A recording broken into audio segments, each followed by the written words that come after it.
Pooja Handa, I'm so super excited to have you in my chair, and I'll tell you why. Okay. I don't watch much TV, and I definitely don't watch things early in the morning. But if there's one show that I do watch, that's the one that you host every single weekday.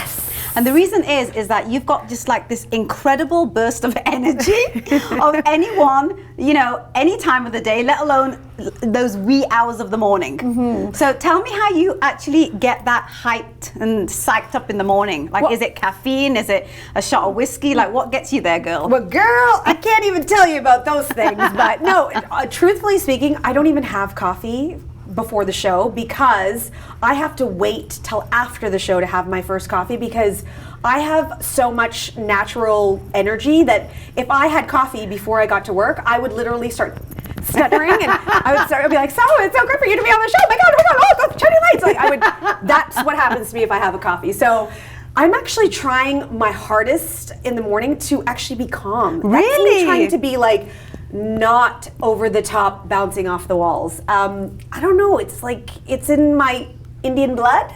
No, darling, No, it's not in your Indian blood. It's all about you and your aura. It's you're clearly a really happy, fun soul. I mean, a little birdie told me that way back a number of years ago that you were going more into like acting and stuff like that. I can so see you doing that. Yeah. I can so see you doing that because you're like totally hot.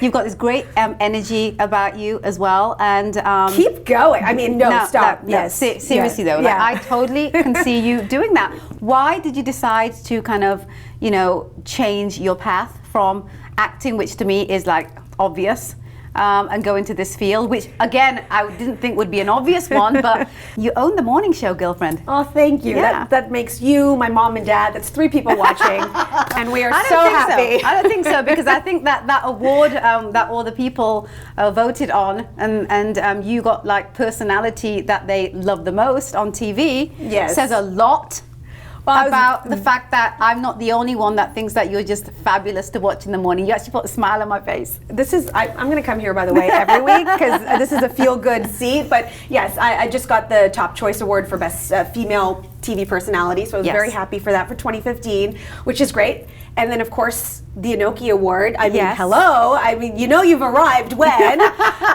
But you were talking about acting earlier, and that was my first passion. That's what I thought for sure I was going to do, and I was really lucky. I had parents who said, go be what you want to be, do what you want to do, follow your dreams. You don't have to be a doctor, you don't have to be any of those things. Just get an education. Right. That's important. So you got somebody to kind of like fall back on? Yeah, so make sure you're thinking about that, but follow your dreams. And so I moved to New York City. I went to the American Academy of Dramatic Arts. I got in. I went there for a year. Life was good. And I realized very quickly that I was 18. Yeah. I went to casting calls, and I was the only brown person in line for any of the auditions I ever went to. And I don't think that I was what they were looking for then. Right. Now, and we're talking like a long time ago. Okay. So without aging myself, that was like 20 years ago. But it was a different time. And fast forward to now, being ethnic and being South Asian especially, it's considered exotic. Absolutely. And it's just, careers are soaring right now, and just being able to find the talent, because it's out there for sure. Absolutely. It's just seeing more and more of those faces in mainstream media, television, film, that we're going to be seeing more and more of. And you can attest to that, because that's what you're all about. You're about celebrating that sort of thing. I just think my timing was wrong. Right. And in the meantime, I found journalism. Yes. And I had the grades, I had the marks, and I was a great storyteller, and I had the performance part with the acting. So bring those together, and it makes for a great TV broadcaster. Absolutely. But you started with global and doing all of that, and I remember watching you on that, and you were the entertainment personality, right? Mm-hmm. And this was a number of years ago. Yeah. But then you went from that to this, which is a lot more. It's a hugely different world. A lot of people don't realize that in media, when you're a certain kind of personality, I mean, if you're an entertainment personality or a sports personality or a news personality, that they generally don't really overlap in terms of careers. But you've kind of jumped around a bit. I've done everything. Yeah. I've done traffic, I've done weather, I've done entertainment, I've done sports, I've done reporting on murders, politics, elections. I can't even imagine your personality doing a murder report at the scene. But this is the thing about people, and I'm sure this is true of you as well, is there's so many facets to us. Are we always serious? Are we always silly? If you're silly, can you not be serious? If you're serious, can you not be silly? I mean, absolutely. There's so many parts to me, and that's the best part about being on the breakfast show is I get to cover the news, so I have that part where, there's certainly stuff to be serious about. Right. Then there's all the stuff in pop culture and entertainment and, what's happening on social media, and I get to, make sure I'm in the know, and I get to make sure everybody else is in the know before they start their day. Right. And then there's just the fun, let's play some games and, be silly and be in the moment and do a little improv. So it really does get to work all those different facets of who you are and the experience and the education background that you came from. For sure. And I get to be myself. Yes. Like there's no performance here. Right. When I was acting, I was pretending. Right. In my job now, I just get to be myself and I get paid. Oh my God. I don't even get that. What's wrong with these people? Oh my God. Well, clearly they don't know what it means all the time to, celebrate who they are as people. You obviously are the kind of person that is really comfortable in who you are. You're constantly celebrating yourself without realizing it because you're always out there being you. Right? That is such a nice way of putting it. I never thought about it that way. Think about it, right? But how many people have crossed your path in your life and you think to yourself, God, if they would just pull their finger out of their arse, they might actually enjoy life. Yeah. I mean, don't shake my hand, but yes. You're so right. And I think that is my biggest challenge, and I'm sure everybody can relate to this, it's that living in the now, appreciating the now, being grateful for what's happening now. And you can make plans.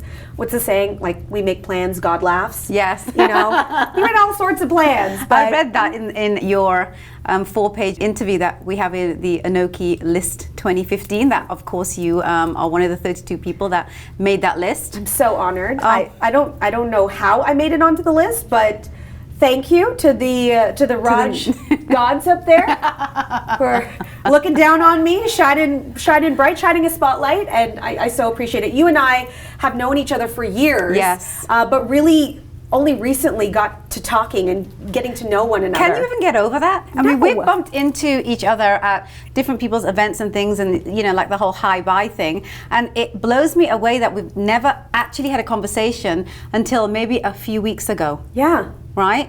I mean, like, what's with that? I don't know. Would we have hated each other if we met each other at the wrong time? Maybe. Maybe we just had to wait for us, both of our fabulousness. It's a word. It is a word. It's definitely a word. Together. But don't you think that you meet people when you're supposed to meet people? They come in and out of your lives when they're supposed to, and so I do agree with that. All meant to be. Yeah. So there's so many people now in the media and in the mainstream, and you touched upon the fact that timing could have potentially been the reason why you didn't go the acting route. Now that there is a lot more of us in the mainstream across these different genres of acting. Would you think about ever going back if someone was to offer you a role or something on TV? For sure. or acting or something? Yeah, like I can so see you being really awesomely hilarious in a comedy flick, like a romantic comedy. I think you would just be awesomely funny. I would never rule it out. It would be something I'd love to do. It's one of those things that the opportunities, am I going to go out and seek that opportunity? I'm not sure, but if those opportunities were to come my way, I would certainly consider it. And that's the best part about, chasing a dream. And I always tell young people this, I mentor a lot of young girls, is that you might have a dream, you might go for it and it doesn't work out, and then it leads you to somewhere else, or maybe you get married and you settle down and you have kids, and then you spend 10 years 15 years raising your children, and then you're like, now what? Yes. Doesn't mean you can't go back. Who says you can't go back? Right. So that was my original dream. I'm so glad as to the way things played out and where I ended up. Yeah. But doesn't mean I can't go back there, and maybe I'll be one of those South Asian women who's in her 50s starting her acting career. Maybe that will happen. You're telling me that, when you used to go to these different auditions, that you were the only person that looked like you. So what is that? I've always identified with, to me, I look Indian. I go out of my way to make sure I look Indian. Like, I don't dye my hair. I'm never, I won't do any highlights. I won't change my hair color. I don't change my eye color. You know. What do you mean? Like, you don't like pink? Well, I mean, not everybody can rock the pink. Okay, you can. But I very much want to celebrate my ethnicity and my ethnic features. And I have all those options. I can do all those things, but I choose not to. Right. But I've always identified as looking very Indian, but it also, I guess, depends on, sort of what you're surrounded with. I didn't have any South Asians in my school growing up, very few, one or two maybe. I went to an art school, which you had to audition to get into that school in high school, so I was in drama. There were no other brown people in drama. For a very long time, I was not open to accepting my heritage and my culture because it was different in public, and then in private I loved Indian music and the clothes and the movies, and I loved all that stuff, but it was sort of the thing I did at home, and then at school I was a different person and didn't know anything about that life. And it wasn't until I was in university that I was like, wait a minute, I can have both. Absolutely. Why can't I have both?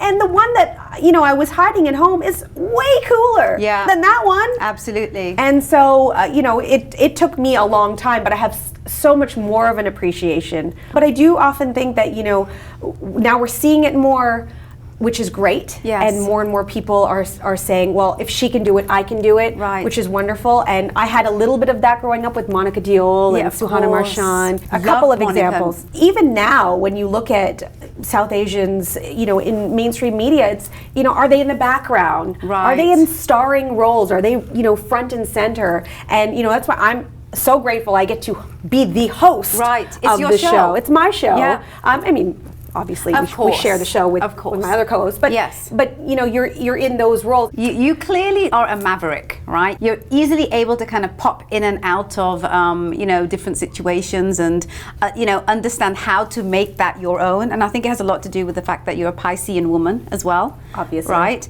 And so are you. Yes, absolutely. Yes. So you can throw us anywhere and somehow we'll find a way to swim by holding on to whatever's around. But in your case, I know this is still just the beginning for you, right? It feels like that sometimes. Like, so what would be on your bucket list? So I've been in this business now for 12 years, which is a long time, but it's also not that long in the scheme of things.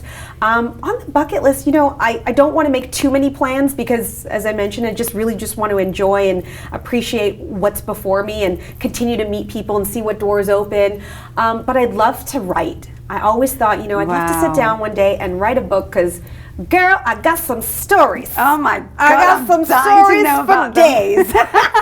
I mean, when you meet so many people from so many different walks of life, you come up with a bunch of stories. Yes. And so I'd love to be able to one day put them all in a book and head that way. I'd love to teach, to go back to people who are going into journalism and bring in a whole other... You'd be that favorite teacher, I think. Would I? Yeah. You'd be the one that everybody wants to be in her class. Oh my God, we got Miss Handa. Right. Remember that teacher that we all wanted to have? Oh yeah, but I would be the teacher would be like, listen, we're not going to actually hand anything in because then that would require me marking it afterwards. So we're just going to all hand it over to the person beside you. We'll mark it right now. We'll be done, and then I can have a weekend. I'd be that teacher. Oh, I'm telling you, this is why they would absolutely love and adore you. Really enjoyed chatting with you. We can go on and on. Are you kidding me? I'd love to have a weekly show where you come on and just talk. You're so fun and interesting. I love it. So are you. Thanks for the opportunity. Oh, babe, absolutely. And I'm really, really happy, just to have had the opportunity to sit and chat with you, just because you've just got a great energy about you. I know you're going to do so many fabulous things, and all those things on your bucket list, they're already a done deal. I just know that they're all going to happen for you because you've got the kind of energy you have. I can't wait. Thank you. Thank you, my Thanks darling. so much. Thank you.